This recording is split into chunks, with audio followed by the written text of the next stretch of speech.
So this review is on the Behringer XR18, which is this little unit here. I can pick it up with one hand. And also the RCF M18, which is made in Italy. I believe the Behringer is out of Germany. I started sound engineering and gigging in bands over 20 years ago. I'm not an expert on any of these products, but I thought from a musician's perspective, it might be interesting for you guys who are thinking of investing in this gear to have a comparison with somebody who's actually used it. The advantage for these tools is obviously the convenience. If you're on this page, I guess you've done some research already and you know kind of what you're looking for. You don't need me to tell you about the basics. I'm not going to show you the interface of either tool because it just takes too much time. I wanted to get this review out. So I started off with the RCF. One of the things I don't like about the RCF is the fact that you have to buy these dog ears, the rack mounts. You have to buy those separately. Now they're included for free in the Behringer package. Okay, so you have to pay an extra 36 euros for these. So that's a bit of a pain in the arse really, because that should really be included. You need it in a flight case. So also I don't like the fact that these dog ears, there's no ventilation in them. So if you've got it racked, this is a two slot rack unit. If you've got it in the unit there, there's no ventilation coming through here, the front. And also you can't run cables here. So this is a lot of kind of wasted space as far as I'm concerned. If you look at the Soundcraft has two slots in here on either side, which you could run cables in, and it's also good for ventilation. That said, the ventilation here is on both sides. Okay, so I've had gigs in the past where the sound desk has been stuck in the flight gate, and you know, going back years ago when we used to use the old analog desks, and they've actually overheated, and I didn't know what the hell was going on. So having learned that lesson in the past, I'm very paranoid about overheating in the middle of a gig. That's not a good place to be as a musician live on stage when you're also the sound engineer. You don't want to be worried about your desk overheating. So it's a little small point, but it's important to mention because the XR18 only has a little tiny fan here on the side. And that worries me because when this is in a flight case, that air has to somehow make its way from the back, because the dog ears that it comes with, the rack mounts, again, don't have any ventilation. Okay, so you have to run the cables underneath. I usually would put a ventilator in the back, a small little fan in the back, so I can create some kind of air circulation there, because it gets pretty hot at these kind of gigs. What I do like about that is that it's included in the package, so fair play to Behringer for actually including that in the package. What I don't like is that you can imagine here, this is your rack unit and you've got your dog ears, so this is blocked, you can't access this side. So why do they have the power switch back here? You have to put your hand underneath and then put it behind the power supply and switch it on and switch it off. That's not well thought out at all. Also, the power supply is a straight power supply. So when you have it in a flight desk, it's essentially pushing against the power supply. So they should have supplied a right angled power supply with the unit. That's not an issue for the RCF, because the RCF, the power supply is on the front here. Now both of the units have a light, so you can see when it's actually switched on, which is really important. If you're just staring at a black box, you don't know if the unit is on. Wi-Fi wise, I've heard there's a number of issues with the XR18. I don't use the Wi-Fi because of those issues, so I've used an external router. With the M18, I've never had any issues really with the Wi-Fi. The odd time it might cut out, but I can reconnect to it straight away. The issues that I've heard with the XR18 is that because it limits only 4 devices on the built-in Wi-Fi, that sometimes the users can get booted off, and whatever the settings are with Apple, it can stop the musician from reconnecting. I've also heard that the XR18 is more suited to Android, and I don't like the fact that they've got 2 different apps for the system. I've also seen there's third-party apps there, but I haven't got into using it that much to be able to give you an opinion on third-party apps. So the Wi-Fi on the M18 has never really given me any issues.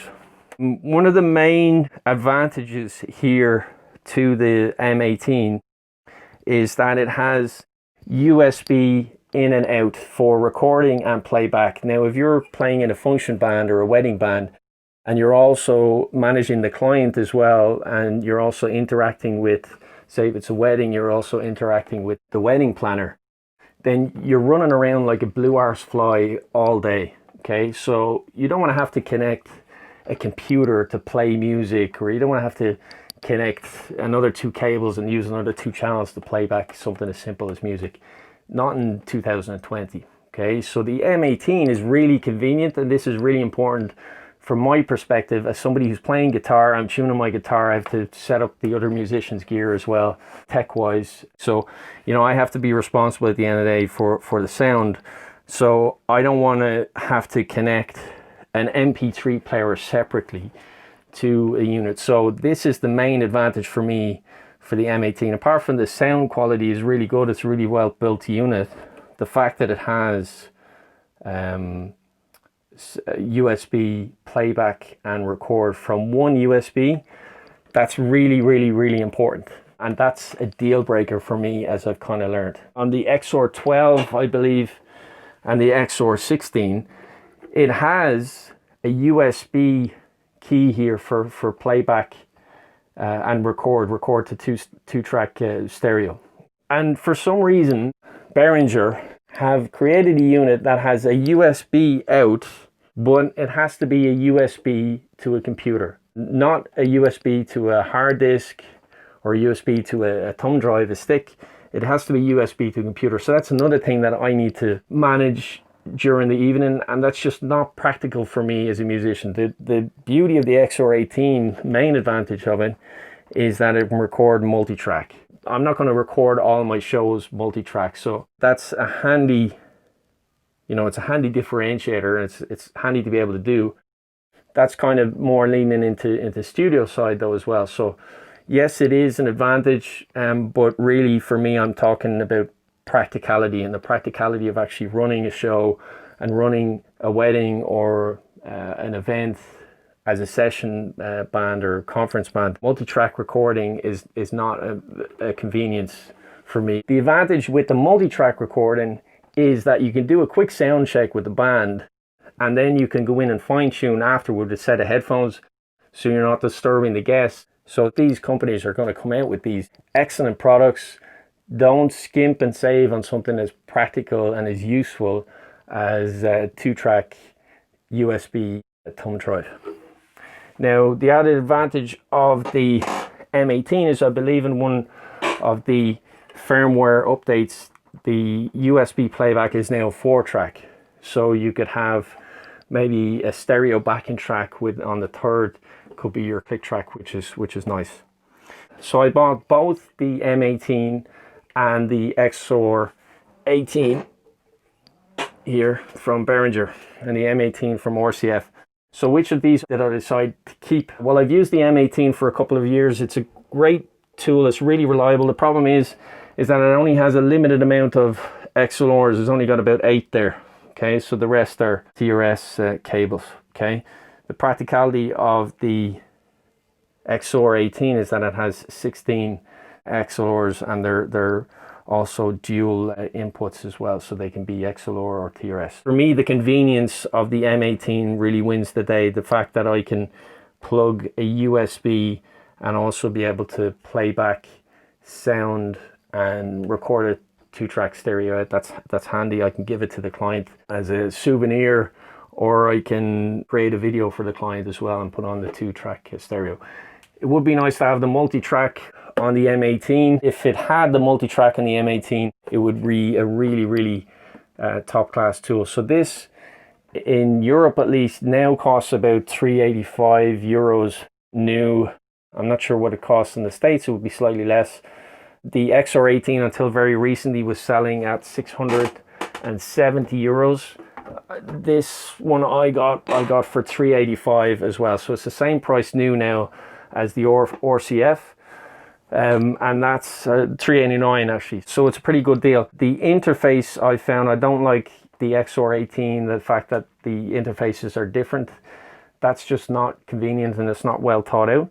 And I like the way you can see how much the gate is actually affecting the sound, or how much the compressor, say for example, how much is being pushed back down the compressor. That you can't see with the M18 from RCF. So that's kind of confusing because you don't know how much you're actually affecting the sound. The XR18 has a really cool tool, which is the RTA, the real-time analysis. So if you can blast out some pink sound to your speakers, then you can EQ the room. You can't do that with the M18, so you need like an external app on your phone, and it's just a pain in the arse. So the M18 is missing that kind of real-time analysis. So it would also be nice if the XR18 had a built-in pink noise file, WAV file, but it doesn't have that. The interface of the M18 is slightly blurred on Android, and I also don't find it convenient. So you can't tap tempo your effects from the home screen. You also can't mute groups. So say for example, if I want to mute all my effects when I'm talking between songs and stuff, I can't do that quickly in the M18. I can do that in the XR18, so that's a positive. So in summary, either of these tools, if you're a gigging musician, these are a world of difference from what we had to use 20 years ago. So even if what we had to use 10 years ago, okay? So they're a real major advantage. All you need is a cheap Android device and you can use them. You will save lots of time, you will save lots of effort, and you can concentrate more on the sound and less on getting to the gig earlier.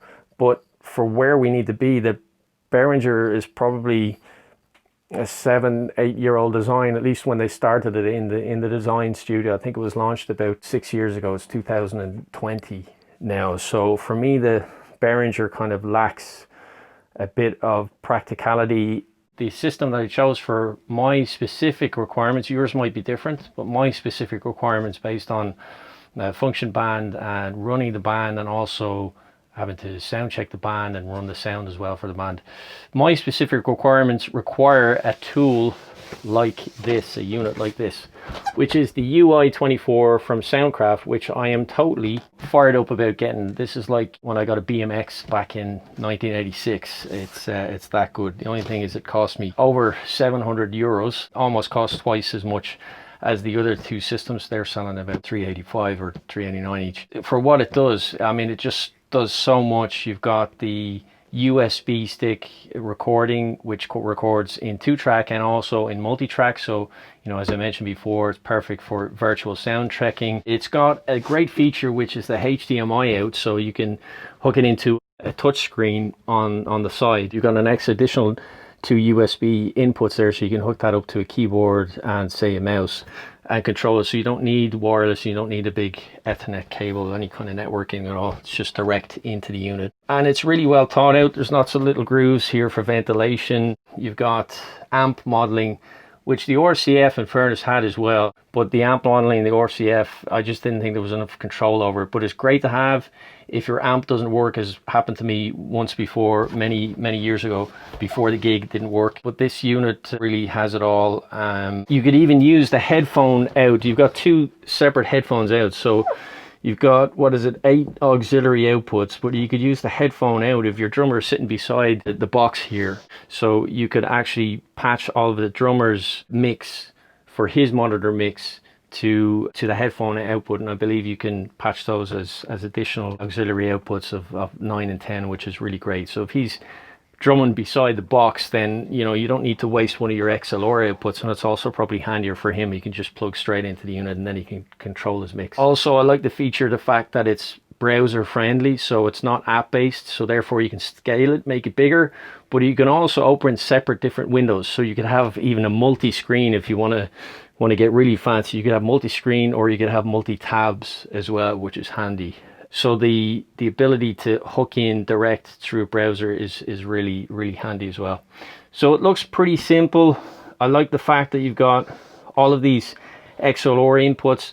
I mean, it's more than I would use, but more than I need, but I'd rather have more than less. The RCF was limited. You only had 8 So yeah, I'm really looking forward to using this tool. I mean, I've done my research really, and I've watched all the videos there is. So if you found this review at all useful, please do let me know and give me a thumbs up. Would be great, because it means I can do more of these kind of reviews. It lets me know if people are kind of getting something out of them. You know, I mean, this is based around my interaction with these systems, so you know, again, my needs are very specific. Yours might be completely different. So if you've used any of these systems yourselves and you've done reviews, please by all means post links on the comments section.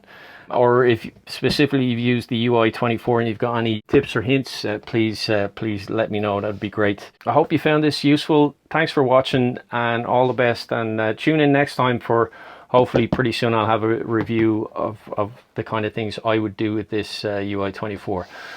All right, all the best. Take care. Ciao. Bye.